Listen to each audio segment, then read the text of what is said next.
Biological Classification, Session 9. In this module, we are going to learn about the third kingdom fungi, which is given by the five kingdom classification of R.H. Whitaker.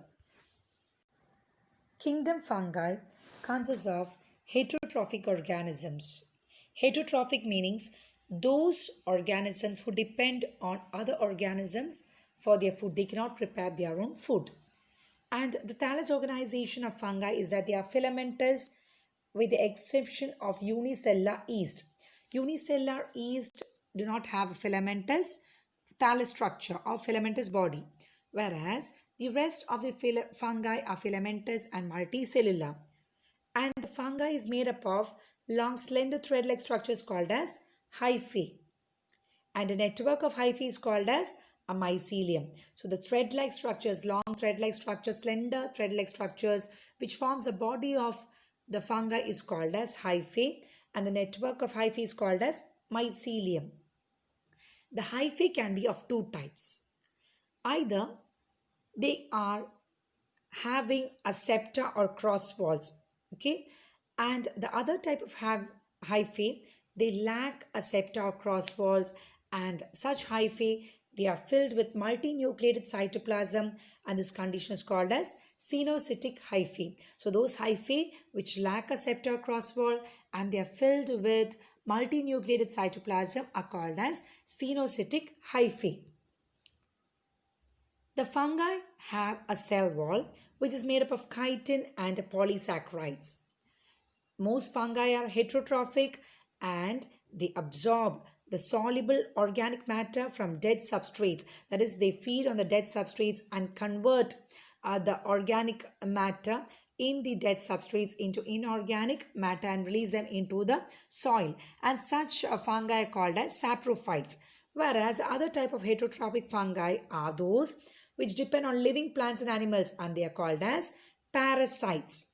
So parasites means they which need or which depend on a living host. That host can be either a plant or an animal.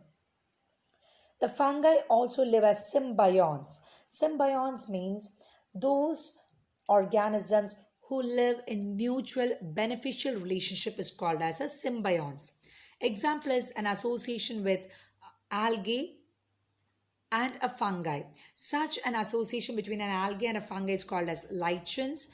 And also fungi also exhibits symbiotic relationship with the roots of higher plants, and such a symbiotic association is called as mycorrhiza. Is it clear? So mycorrhiza is the fungal association with the roots of higher plants. How is it symbiotic?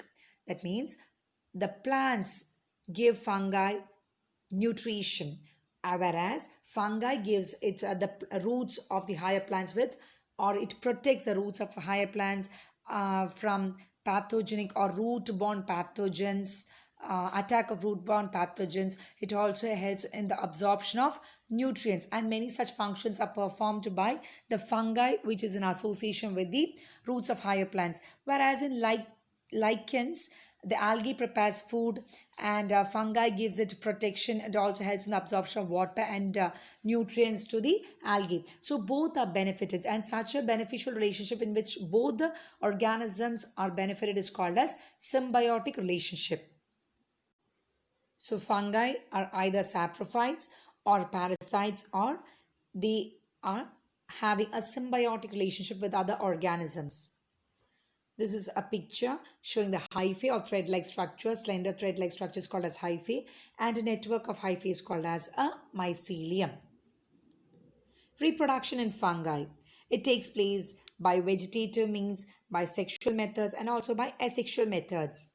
By vegetative means it is by fragmentation, fission, and budding. Fragmentation, we know the plant body or the fungi body thallus, it breaks up into number of fragments, and each fragment grows into an adult organism. And fission, just break, it's similar, it is nothing but breaking up of the parent body into number of parts. And budding, from the parent body a small bud-like structure arises, and later it detaches from the parent body and have an independent existence. Asexual reproduction is by spores, and these spores are called as conidia or sporangiospores.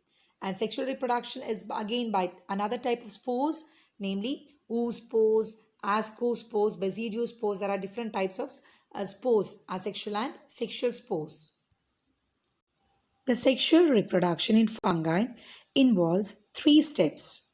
First, the motile or non-motile gametes. Two motile or non-motile gametes, they fuse together. And which part fuse first? It's the protoplasm.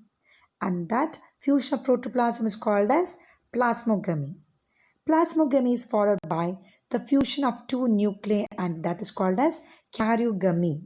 Karyon means nuclei, gamy means fusion. Plasmo stands for the protoplast, and next gamy stands for the fusion. So plasmogamy is followed by the fusion of the two nuclei called as karyogamy.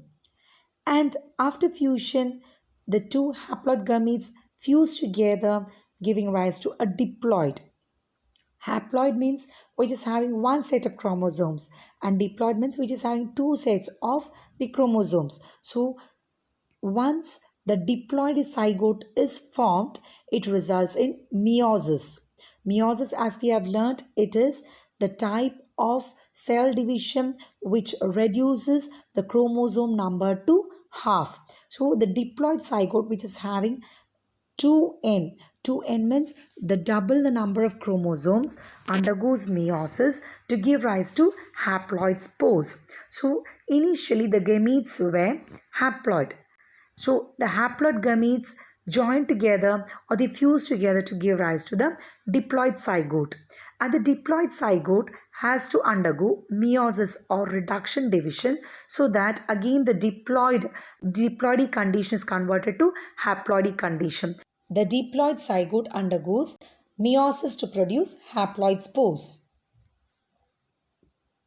This is a picture depicting the types of reproduction in fungi. We can see the mycelia. The mycelia is haploid. Haploid means only half the number of chromosomes. And these mycelia, it divides.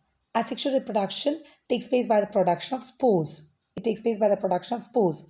And how are spores produced? It is by mitosis. And again, spores are also haploid. And the spores germinate to give rise to the mycelia.